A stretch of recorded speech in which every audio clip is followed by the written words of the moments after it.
Hello everyone, in this quick tutorial I'm going to show you how to make a scribble effect in Illustrator. First open the Illustrator, then create a round shape.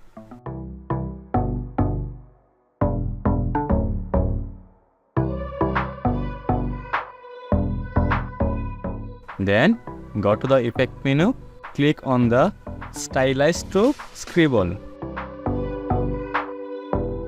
And you can change any setting as like default and childlike and dance or losses, and you can change anyone if you want.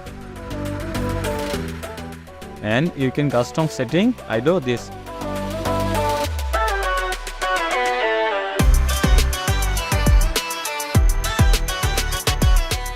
Then okay. Now we make a scribble effect. If you find this video helpful, please subscribe to our graphic solution tricks channel and click on the bell icon for more updates.